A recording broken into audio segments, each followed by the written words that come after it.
The champagne burns cold against Marcus Brooks's dark skin, dripping onto marble floors that cost more than most people's homes. Who let the help dress up and play pretend? Victoria Whitmore's voice cuts through 500 conversations, stopping them dead. Her finger points at him like a weapon. The only black man in the room. The only one who doesn't belong. Or so they think. Marcus feels his hand tremble, just once, before he stills it. 20 years of boardrooms, and they still see a servant. Even here, at his own deal. Richard Whitmore grabs Marcus's invitation, the exclusive VIP card, and tears it slowly, deliberately. Security, remove him. The crowd watches. Some pull out phones. No one speaks up. Not one. Marcus remembers his daughter asking why he works so hard. For this? To be erased in rooms he's earned the right to own? He reaches for his phone. Steady now. Types one word that will change everything. Execute. The security guards are 3 steps away when Marcus finally speaks, his voice barely above a whisper. You should have read the contract. In 57 seconds they'll understand. But by then, the Whitmore empire will already be burning. 3 hours before his public humiliation, Marcus Brooks stands in his penthouse office, Manhattan sprawling beneath him like a conquered kingdom. The city's glass towers reflect the morning sun, each building a monument to someone's ambition, someone's cruelty. He adjusts his tie, the same nervous habit from his first day at Goldman Sachs, when a senior partner asked if he was there to fix the computers. 22 years later, he owns the building. Sarah Mitchell enters without knocking, her heels clicking against Italian marble. Desert Crown Holdings documents are signed. The Whitmores took the bait. She pauses, studying his reflection in the window. They think it's oil money from Dubai. William Whitmore actually said, and I quote, "Those Arabs never show their faces anyway." Marcus's jaw tightens. The shell company was his design, a careful construction of offshore entities and legal facades. Let them see what they expect to see. Let them choke on their assumptions. And our people at the gala? 4 security operatives positioned as guests. Your donation to the hospital wing bought more than goodwill. Sarah sets down a folder, heavy with consequence. Sir, are you certain about this? The Whitmores aren't just old money. They're the same people who blackballed my father from their country club. The words come out harder than intended. Marcus touches the photo on his desk. James Brooks, janitor, dreamer. Dead at 51 from a heart attack after his 3rd job rejection. The same people who told him to be grateful for the opportunity to clean their floors. He remembers that day with perfect clarity. 13 years old, watching his father's shoulders slump in the parking lot of Whitmore Industries. They said I didn't fit the company culture, his father had whispered. 20 years of night school, and I don't fit the culture. Sarah's voice softens. The penalty clause is ironclad. 50 million if they breach the dignity provisions. She hesitates. Though I doubt they've read past the profit projections. They never do. Marcus turns from the window, his reflection replaced by resolve. Tell me about Victoria Whitmore. Desperate. Her husband's divorce lawyer is Nathan Harrison, best in the city. She needs this deal to maintain her position in the family trust. Without it, Sarah lets the implication hang. She's been telling everyone about the Arab windfall that will save Whitmore Industries. The irony tastes bitter and sweet. They need him. They just don't know it's him they need. Marcus's phone buzzes. A text from his daughter, Aisha, at Columbia. Dad, seeing news about Whitmore Industries, please tell me you're not doing something crazy. He types back. Define crazy. Dad. Just business, baby girl. Nothing more. But it's everything more. It's every resume rejected without reading.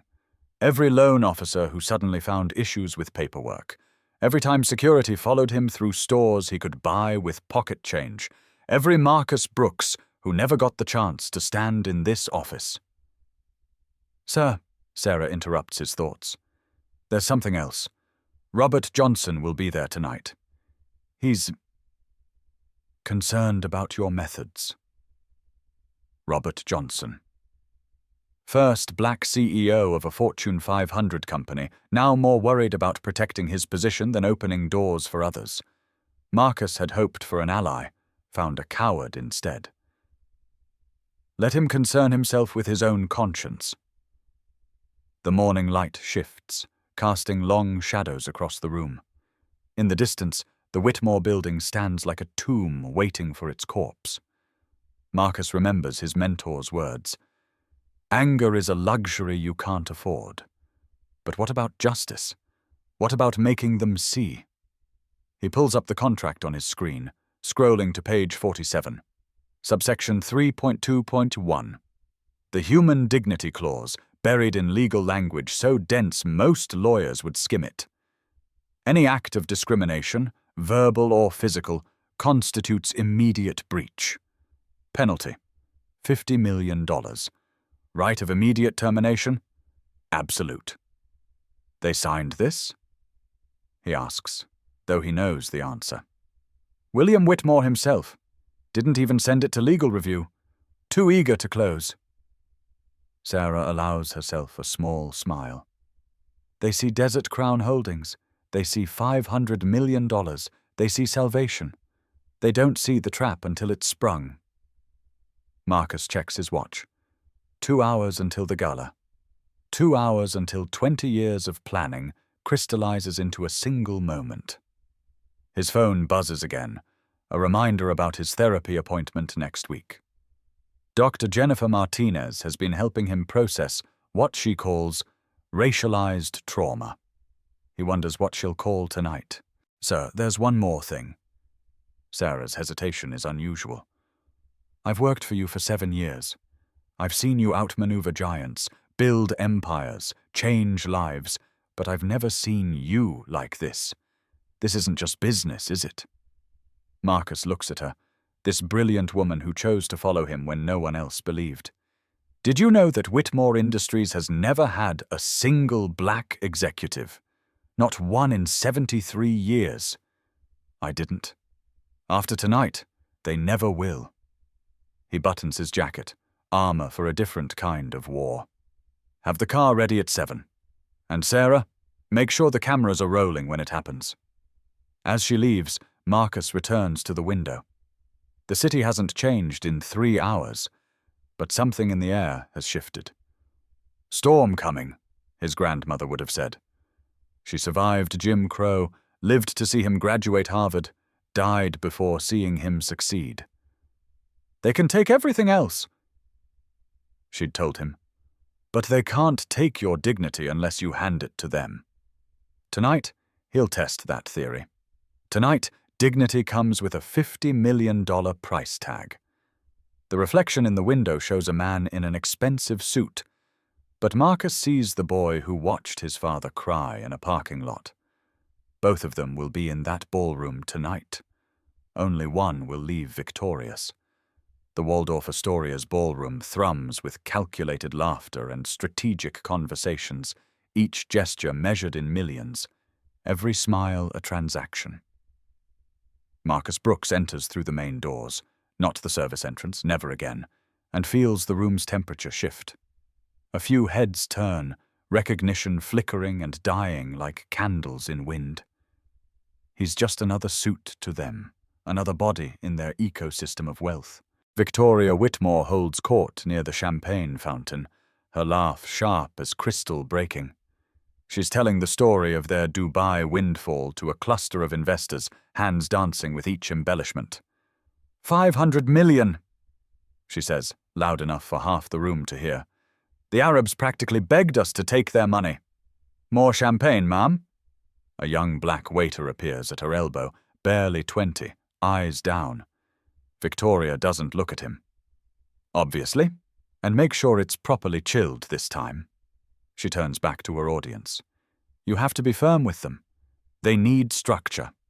Marcus watches the waiter's jaw tighten, sees himself 25 years ago, swallowing pride with a smile. He approaches the young man as he retreats. What's your name? Deshawn, sir. The wariness in his voice speaks volumes. College? City College. Pre-law. A pause. I'm saving for law school. Marcus hands him a business card. Call my office Monday. We have internships. He moves on before Deshawn can respond, before emotion can crack his composure. There will be time for that later. After. Well, well. A familiar voice stops him. Robert Johnson, immaculate in navy pinstripe, appears at his shoulder. I heard you might be here. Robert.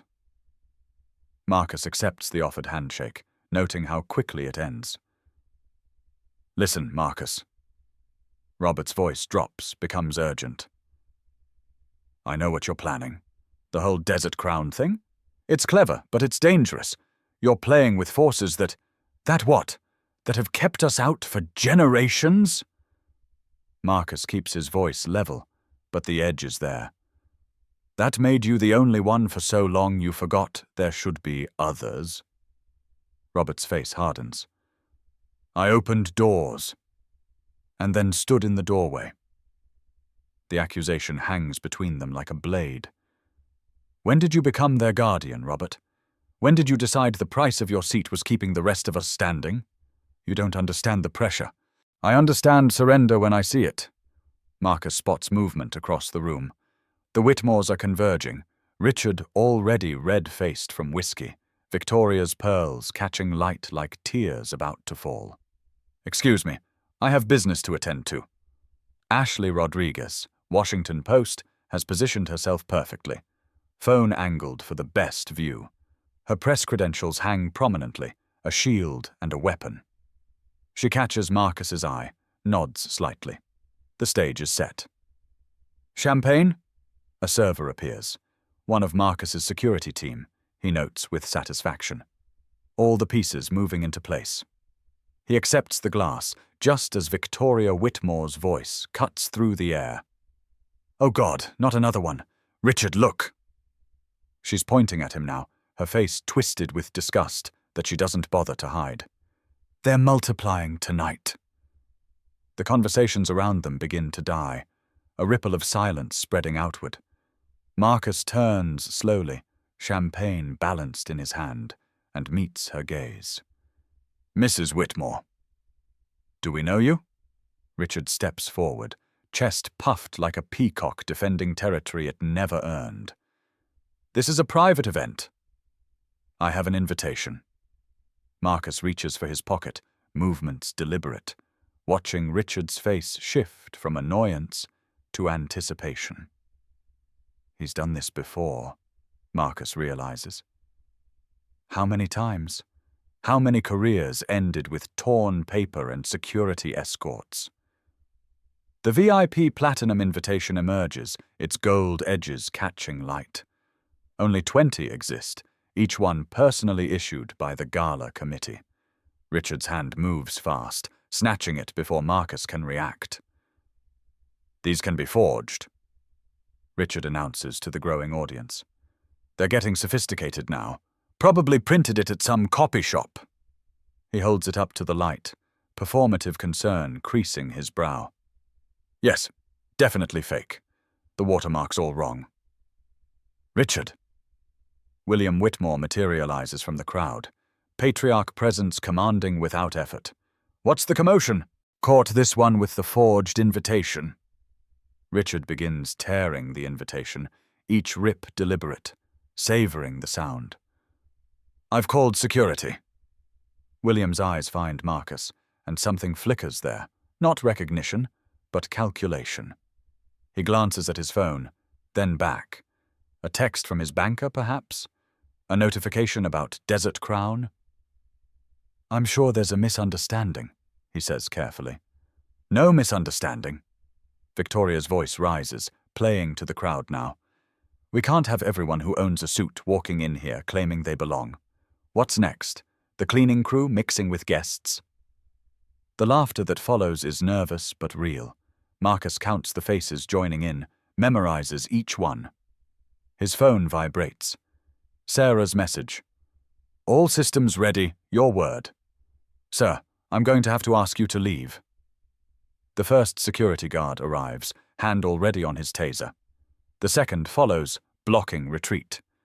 Professional, efficient, practiced. How many times have they done this dance? Of course.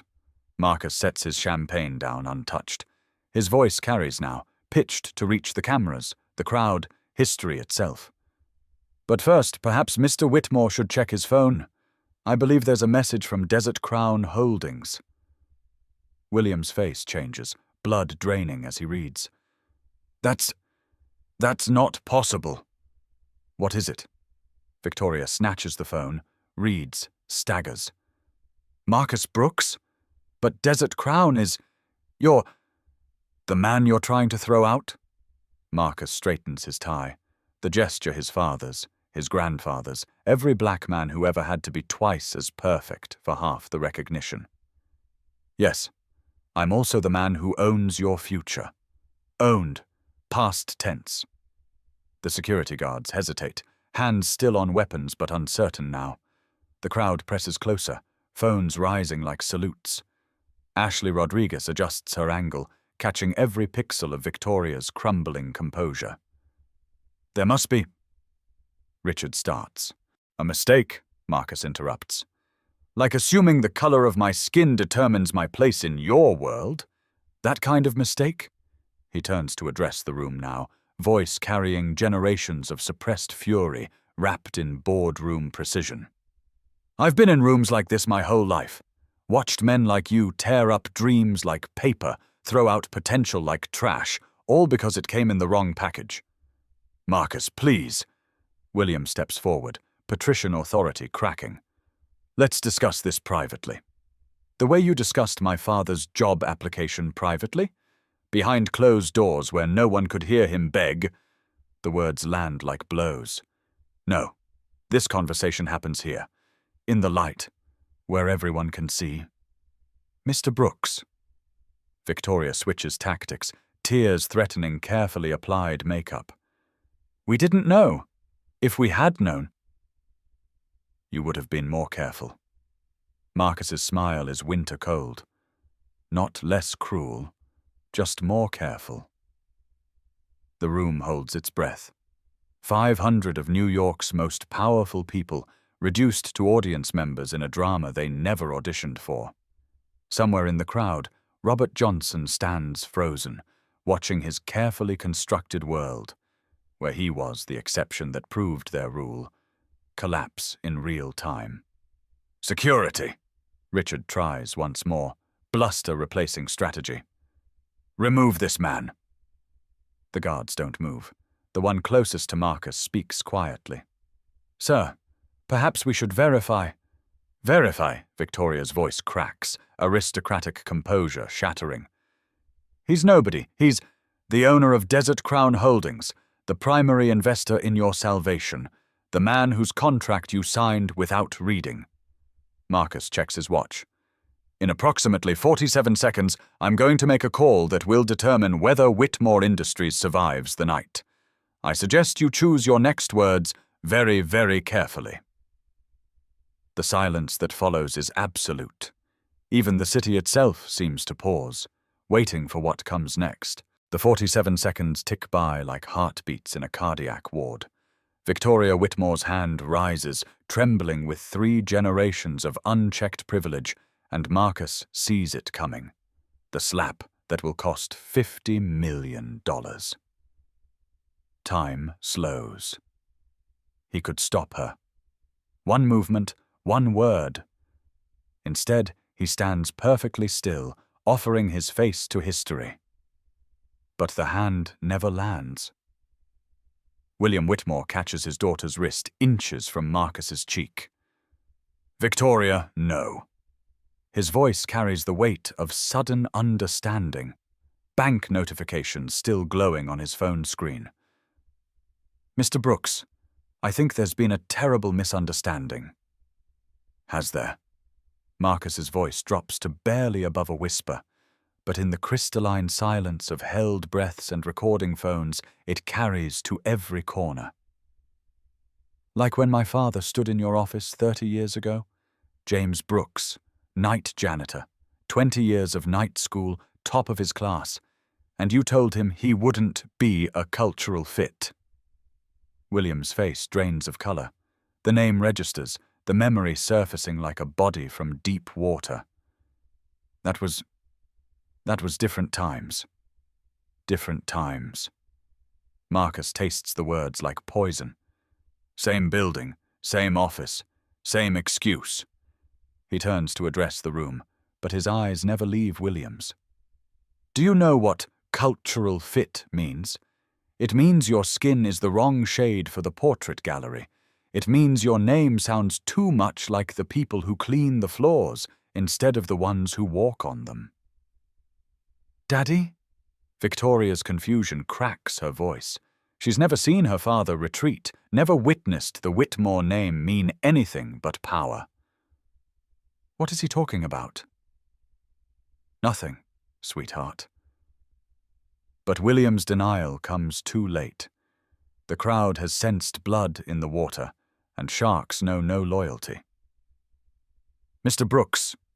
Richard attempts damage control, his businessman's instincts finally overriding his bigotry. "Surely we can discuss this like civilized." "Civilized?" Marcus laughs, and it's the sound of glass breaking. "Was it civilized when you tore up my invitation? When your wife pointed at me like I was something stuck to her shoe? When you called security to remove me from a room I could buy with what I spend on coffee? Now see here." Richard starts forward, whiskey courage and wounded pride propelling him.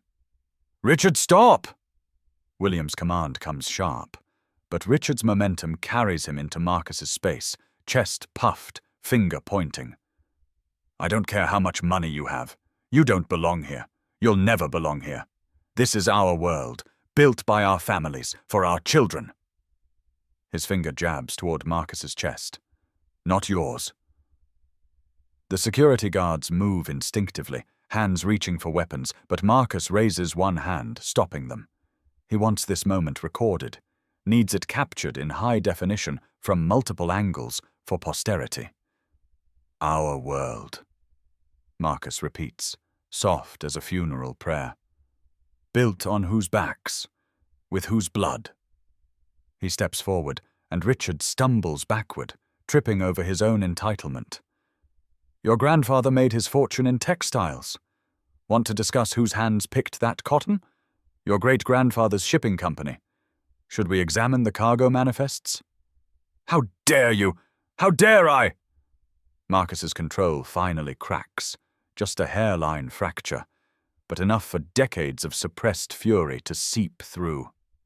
"How dare I speak truth in your temple of lies? How dare I stand in a room my father cleaned for minimum wage and refuse to bow?" Ashley Rodriguez adjusts her angle, catching the tear that escapes Victoria's perfect makeup. The crowd presses closer, a mixture of horror and fascination painting their faces. Some recognize themselves in the Whitmore's assumptions.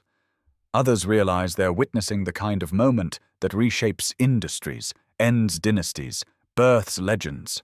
"Sir," Sarah Mitchell's voice comes through his earpiece, steady and calm.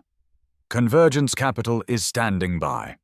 David Goldstein is ready to announce the partnership the moment you give the word." Marcus touches his ear, acknowledging.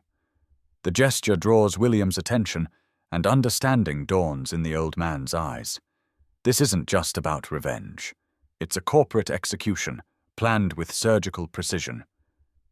"Please," William's voice drops to barely audible. "The company. 400 employees. Their families." Marcus nods slowly. "Now you remember the families. When it's your legacy at stake. When it's your name on the building." He pulls out his phone, the gesture deliberate as a sword being drawn. "Tell me, Mr. Whitmore, How many resumes have you thrown away without reading because the name sounded too black? How many careers died in your trash can?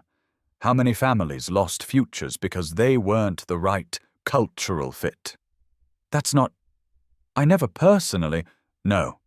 You just built the system, maintained it, benefited from it. Let your children inherit it. Marcus's thumb hovers over his phone screen. And now you want mercy? Marcus. Robert Johnson breaks from the crowd, his carefully maintained neutrality finally crumbling. This isn't the way. You're better than this. Better? Marcus turns on him, and Robert takes an involuntary step back. Like you've been better? Sitting in your corner office, collecting your checks, telling yourself you're proof the system works. How many times did you watch them do to others what they did to you, and said nothing because you were safe? I had to survive. We all had to survive. The difference is, I remembered why. Marcus's phone screen glows. One button, one word, $500 million and 73 years of systematic exclusion balanced on a moment. But you're right about one thing, Robert. I am better than this. He turns back to the Whitmores, a family portrait of privileged panic. William clutching his phone like a lifeline. Richard red-faced and swaying. Victoria's pearls catching light as she trembles. The contract you signed has a dignity clause, Marcus says, his voice carrying the weight of precedent. Any act of discrimination, verbal or physical, constitutes immediate breach. $50 million penalty. Immediate termination rights. He pauses, letting the words sink in. You signed it, Mr. Whitmore. Didn't even send it to legal. Too eager to grab that Arab money. We can negotiate. No. The word falls like a judge's gavel. You had 73 years to negotiate. To change. To open doors instead of slamming them. Time's up. Marcus lifts his phone. The room holds its breath. 500 of New York's most powerful people, reduced to witnesses at an execution they helped create. In the distance, sirens wail, the city's constant reminder that power shifts, empires fall, and justice sometimes comes dressed in an Armani suit. Any last words? Marcus asks, and the question hangs in the air like a noose. William Whitmore looks around the room, searching for allies, finding only cameras. His empire, built on 3 generations of exclusion, stands one button press from extinction. We're sorry, he whispers. Marcus smiles, cold as winter dawn. No, but you will be. His thumb descends toward the screen. The thumb hovers 1 millimeter from digital devastation when the ballroom's LED wall erupts into life. Marcus doesn't press send. Not yet. Instead, he smiles as his pre-recorded face fills the 30-foot screen, younger but carrying the same quiet fury. The timestamp reads, recorded 72 hours ago. Good evening, Video Marcus says, voice echoing through the stunned silence. If you're watching this, then the Whitmore family has just violated the human dignity clause of our contract. A clause they signed without reading, because when you've never been denied dignity, you can't imagine needing to protect it. William Whitmore staggers, one hand clutching his chest. This was planned? Every second, Marcus confirms, pocketing his phone. The real show is just beginning. On screen, documents cascade like falling dominoes. Bank statements, email chains, the entire architecture of Desert Crown Holdings laid bare. I am Marcus Brooks, CEO of Brooks Global Holdings, and for the past 6 months, I have been your mysterious Dubai investor. Video Marcus pauses, letting each word land like a hammer blow. You took my money while refusing to see my face. You celebrated my wealth while denying my humanity. And now, you'll pay the price you agreed to. Turn it off! Victoria lunges for the screen controls, but security, The real security, not Marcus's plants, blocks her path. They've seen the documents. They know who signs their checks. The $50 million penalty clause activates immediately. The video continues. But that's just the beginning. Every vendor contract with Whitmore Industries contains a morality provision. Every loan includes an ethics mandate. Every partnership can be terminated for cause. The screen splits into dozens of smaller frames, each showing a different corporate logo. And discrimination, ladies and gentlemen, is cause. The first phone rings, then another, then dozens, a symphony of destruction playing out in real time. CFOs discovering frozen credit lines, lawyers fielding breach notifications, board members watching stock futures plummet in after-hours trading. No. Richard drops his whiskey, the crystal shattering unnoticed. You can't do this. One incident doesn't. One incident? Marcus's laugh cuts through the chaos. Shall we review the security footage? The emails your HR department buried? The lawsuits you settled with NDAs? He gestures to Ashley Rodriguez, who holds up her phone, livestream viewer count climbing past 3 million. Or should we ask the internet? The LED wall switches to social media feeds. #Whitmoregate trending worldwide. Video clips multiplying like viruses. The slap that never landed becoming the shot heard round the boardroom world. Please! William rushes forward, pride abandoned. The employees. 400 families who had nothing to do with this. Interesting. Marcus steps aside as the old man stumbles. That's exactly how many applications Whitmore Industries rejected for cultural fit in the last decade. 400 futures you denied. 400 families you failed. But they're innocent. So was my father. The words crack like a whip. So was every qualified candidate you turned away because their name was Deshawn instead of Dillon, because their address was Brownsville instead of Bronxville, because they threatened your comfortable monopoly on success. Sarah Mitchell's voice comes through his earpiece. Sir, Convergence Capital is ready. David Goldstein is standing by. Marcus nods, then addresses the room. But I'm not you. I don't destroy the innocent to punish the guilty. He pulls out his phone again, this time dialing. David? Yes, announce it. The LED wall changes again. David Goldstein, CEO of Convergence Capital, appears via satellite from his office. Behind him, lawyers and executives stand ready. Ladies and gentlemen, Convergence Capital is pleased to announce the acquisition of all assets and obligations of Whitmore Industries, effective immediately. All employees will retain their positions with improved benefits. All pensions are secured. All contracts will be honored. What? Victoria's voice cracks.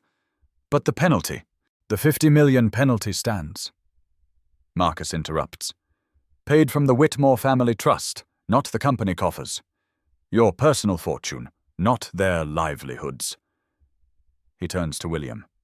You'll also sell your shares at market value, currently 40% below yesterday's close. Convergence gets a discounted empire. Employees keep their jobs. And you? We're ruined. William whispers. No, you're humbled. There's a difference. Marcus straightens his tie one final time. You'll still be wealthy, still be comfortable. You just won't be gods anymore. You'll be what you always feared most, ordinary. The room watches as an empire changes hands in real time. Lawyers appearing with documents, board members making frantic calls, the Whitmore dynasty becoming a footnote in someone else's success story. One more thing, Marcus says as he prepares to leave. He looks directly at Victoria, mascara streaming down her cheeks. Your husband's divorce lawyer, Nathan Harrison? He's brilliant. Second-generation immigrant. Parents were janitors. A pause. The kind of people you think should stay in the service elevator. He's about to take half of what you have left. Security parts as Marcus walks toward the exit. The crowd splits like the Red Sea, some applauding, others too stunned to move. Robert Johnson stands frozen, watching his careful neutrality rendered meaningless in a world where the rules just changed. At the door, Marcus turns back one last time. "Mr. Whitmore, that cultural fit you were so worried about, I just bought your culture, and it fits me perfectly." The doors close on 500 witnesses to a revolution dressed in Armani.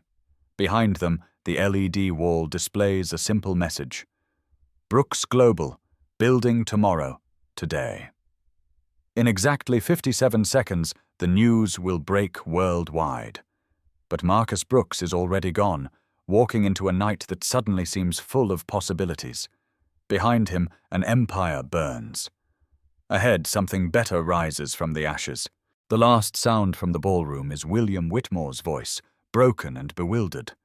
"How did we not see this coming?" The answer, of course, is simple. They never really saw him at all.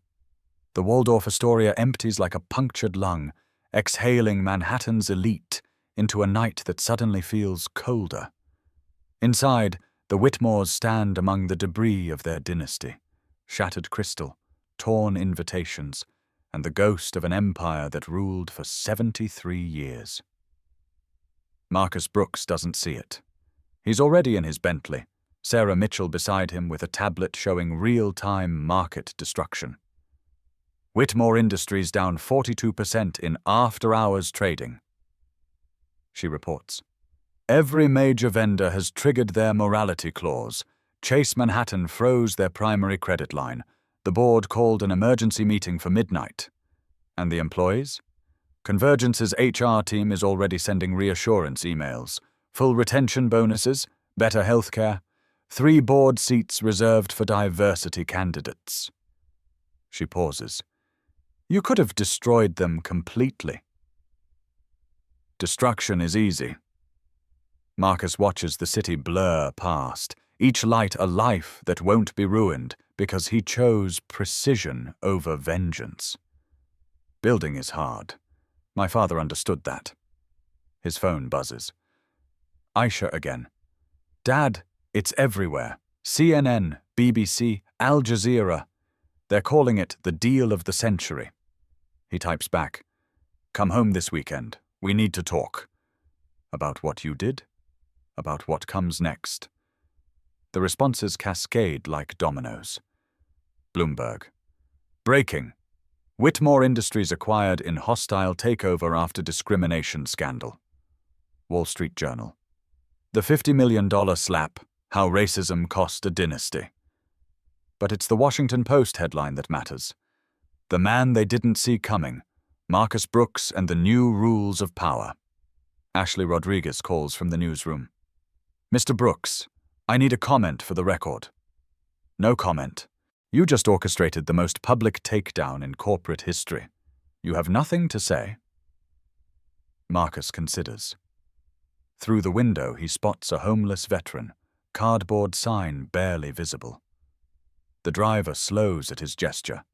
He hands the man $500, watches surprise transform weathered features. "Tell them this.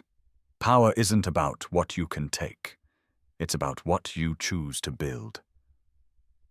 Back at the Waldorf, Victoria Whitmore sits in the empty ballroom, pearl sills scattered across marble like broken promises. The divorce papers arrived by courier 15 minutes after Marcus left. Nathan Harrison doesn't waste time. Her phone rings incessantly. Friends who aren't friends. Family calculating inheritance. Lawyers smelling blood. William finds her there at midnight, aged a decade in 3 hours. "The board voted," he says quietly. "Unanimous no confidence. I'm out. Richard too.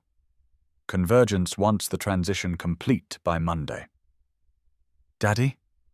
Her voice sounds like a child's. "What are we going to do?" "I don't know. The admission costs him everything. I genuinely don't know." Meanwhile, across the city, Deshawn the waiter stares at Marcus Brooks's business card. His manager, still reeling from the night's events, approved his schedule change for Monday. An internship at Brooks Global. Pre-law to corporate law. A door opening that was always locked before. Robert Johnson sits in his empty office, resignation letter glowing on his screen. He'd spent 20 years being the exception, the proof they weren't racist because, look, they had one. Tonight, Marcus Brooks destroyed that comfortable lie. The letter stays unsent, but something fundamental has shifted. Tomorrow, he'll make calls. Real ones. To the brilliant black executives he'd helped keep in middle management, afraid they'd threaten his singular status.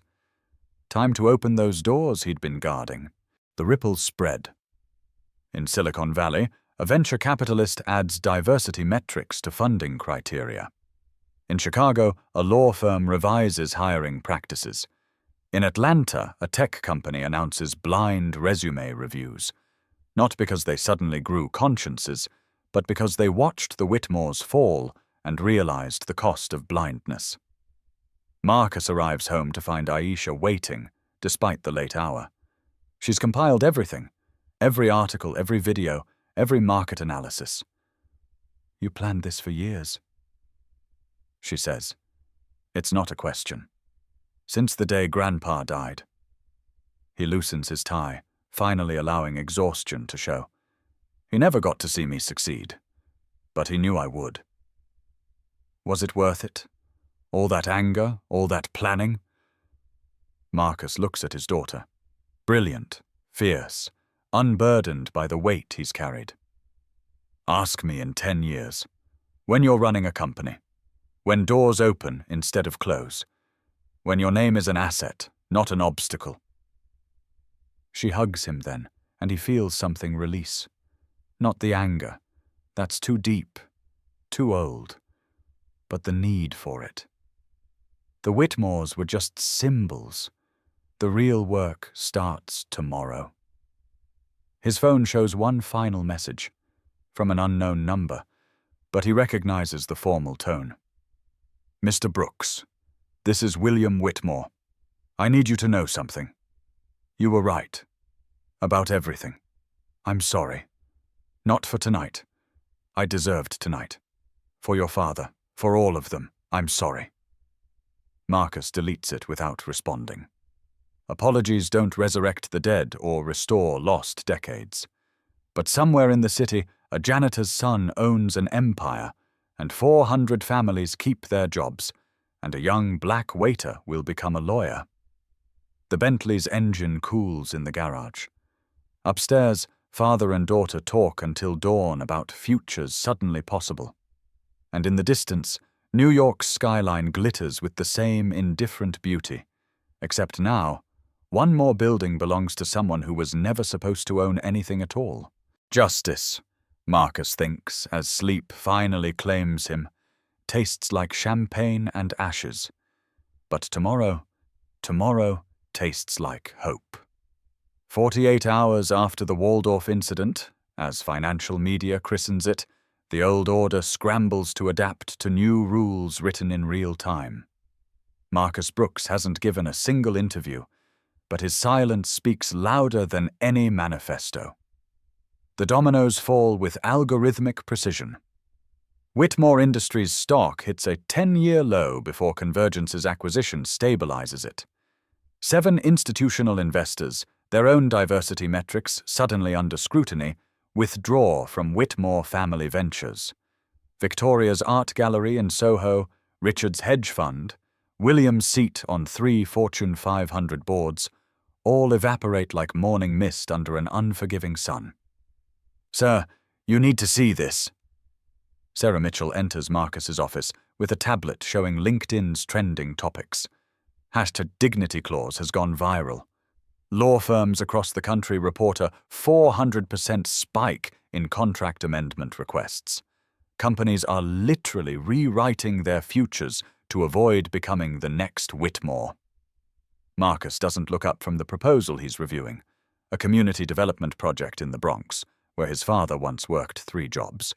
Let them scramble. Fear teaches faster than kindness.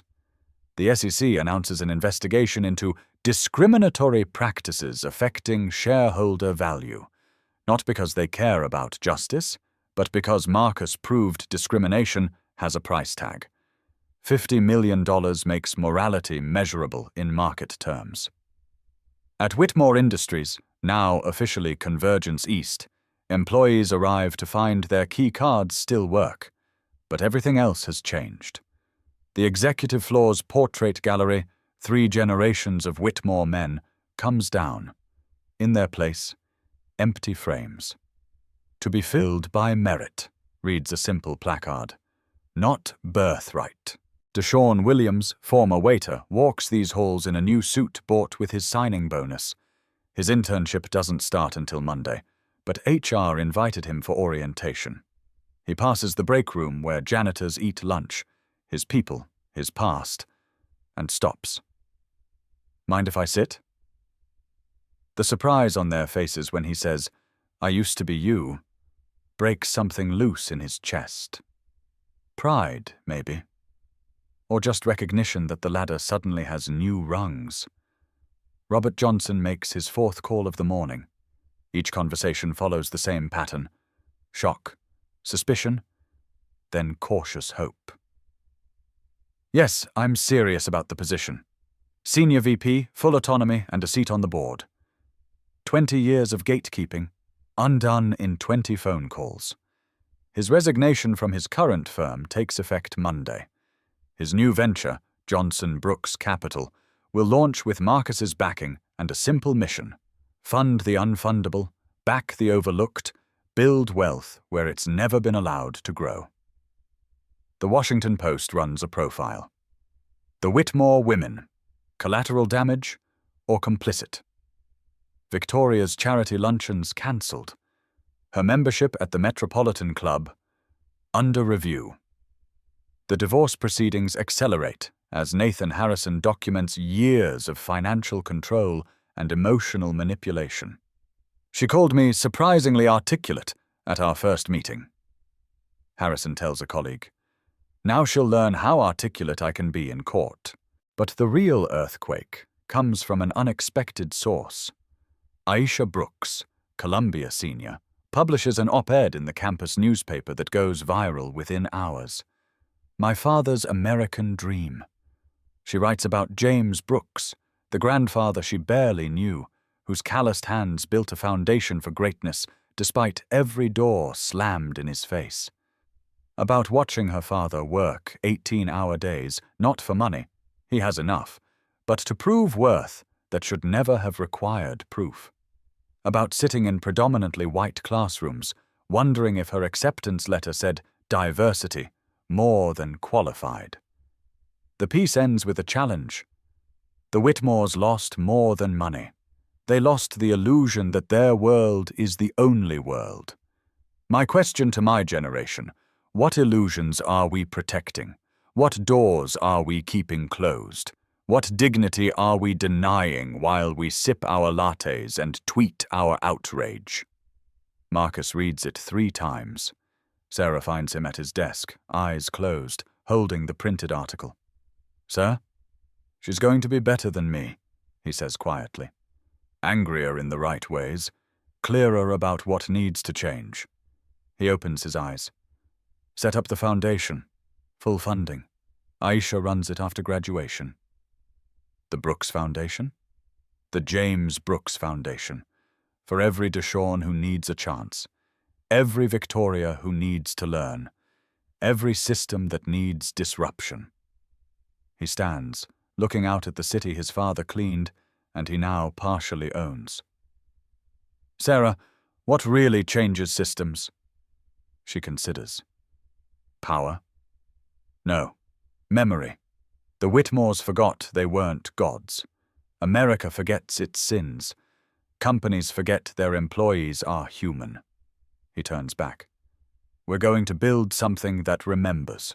That evening, William Whitmore sits in a Queen's diner, his first time in the borough, across from James Brooks Jr., Marcus's younger brother, a public school teacher who declined his brother's offers of wealth, choosing impact over income. They drink coffee in silence until William speaks. I remember your father, the interview. I remember thinking he was too eager, too grateful. It made me uncomfortable. William's hands shake. I think I hated him for wanting it so much, for making me see how much I'd been given. James Jr. studies this broken aristocrat. My father died thinking he wasn't good enough. You killed something in him that day, in all of us. He signals for the check. But Marcus doesn't need your guilt. He needs your world to change. Start there. The meeting ends. William Whitmore takes the subway home. Another first, surrounded by the city's workers. He sees exhaustion that mirrors his own, dignity that costs nothing and everything. One woman, noting his lost expression, helps him find the right platform. Her kindness burns like acid on wounds he's just beginning to feel. By week's end, the aftershocks stabilize into new foundations. 3 more companies announce blind hiring practices. 2 venture capital firms create diversity funds. 1 senator proposes the Corporate Dignity Act, making discrimination financially ruinous for publicly traded companies. Marcus Brooks watches from his office as the sun sets over Manhattan. Somewhere in the city, his father's ghost walks a little taller.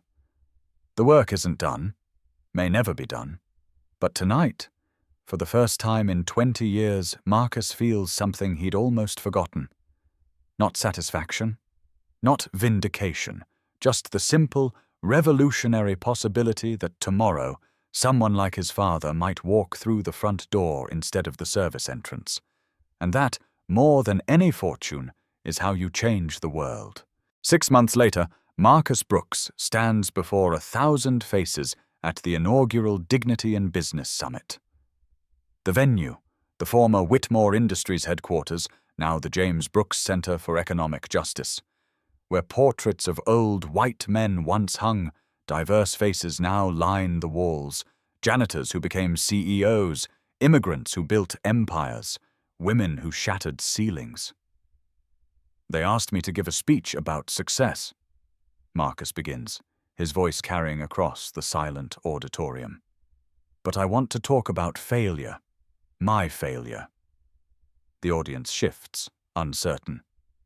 For 20 years, I believed changing my position would change the system. I was wrong. Systems don't change because one of us makes it through. They change when we make the door so wide it can't be closed again. In the third row, Deshaun Williams sits in his first-year law student suit, notebook ready. Beside him, Victoria Whitmore, divorced, humbled, but somehow lighter, takes notes for her new role at a non-profit teaching financial literacy in underserved communities. The universe has a sense of irony. My father died believing he wasn't enough. Marcus continues. That lie killed him as surely as any heart attack. Tonight, in this building where he was rejected, we declare that lie dead. His eyes find Aisha in the front row, running the James Brooks Foundation with a fury that makes his corporate raids look gentle. Power isn't the money in your account or your name on a building. Power is the moment a child realizes the world has space for their dreams. He pauses, remembering that night at the Waldorf. The champagne, the humiliation, the moment he chose precision over destruction. Someone recently asked if I forgive the Whitmores. Wrong question. This was never about them. They were just symptoms of a disease that tells some people they matter less. Tonight, we stop treating symptoms. Tonight, we cure the disease. The applause starts slowly, uncertain, then builds. Not the orchestrated enthusiasm of corporate events, but something rawer, more real. In the overflow room, William Whitmore watches on a screen, surrounded by other former titans learning hard lessons about humility. He's spent 6 months volunteering at the very community center his family once fought to keep out of their neighborhood. Redemption, he's learned, tastes like served meals and scraped knees and stories from people he never saw as human. Marcus raises his hand for quiet. I see some of you brought your children tonight. Good. Let them see this. Let them know that dignity isn't negotiable, that justice delayed isn't justice denied. It's justice compounded with interest. A few laughs, nervous energy breaking. Let them know that every boardroom that lacks their faces is unfinished. Every system that denies their worth is unstable. Every door that closes to them is one we're coming to break down. He finds Robert Johnson in the crowd, now funding 17 black-owned startups through Johnson Brooks Capital. Their eyes meet, understanding passing between them. The work continues. My father would have been 70 today, Marcus says, voice softening. The same age as Whitmore Industries when we transformed it. Coincidence? Maybe. Or maybe the universe keeps perfect books. He straightens, CEO posture returning. So here's my challenge. Don't just open doors. Build new buildings. Don't just take seats at the table. Build bigger tables. Don't just break ceilings. Remove them entirely. The speech ends not with words, but with action. Marcus steps aside as the youth choir from the Bronx, kids from his father's old neighborhood, take the stage. They sing Lift Every Voice, their young voices filling the space where deals were made and dreams were crushed, transforming it into something new. Later, as the crowd disperses into the New York night, Marcus stands in his father's old janitor's closet, now preserved as a reminder. Sarah finds him there, holding a worn photo.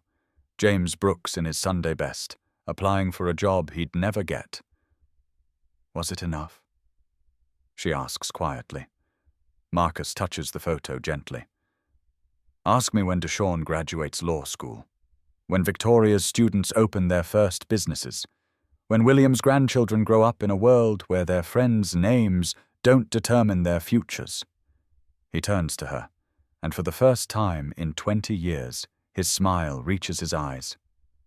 But tonight we started. Outside, Manhattan glitters with its eternal promise and peril. But something has shifted in the skyline. The Brooks building stands tall among the towers, proof that sometimes the son of a janitor can buy the building his father cleaned. And sometimes that's exactly how revolutions begin. Not with violence or destruction, but with dignity reclaimed, one boardroom at a time. The city lights blur as Marcus finally heads home, carrying his father's photo. Behind him, the building hums with new purpose. Ahead, the road stretches long and difficult. But for the first time in his life, Marcus Brooks isn't walking it alone. And that, more than any fortune, more than any revenge, is how you really change the world.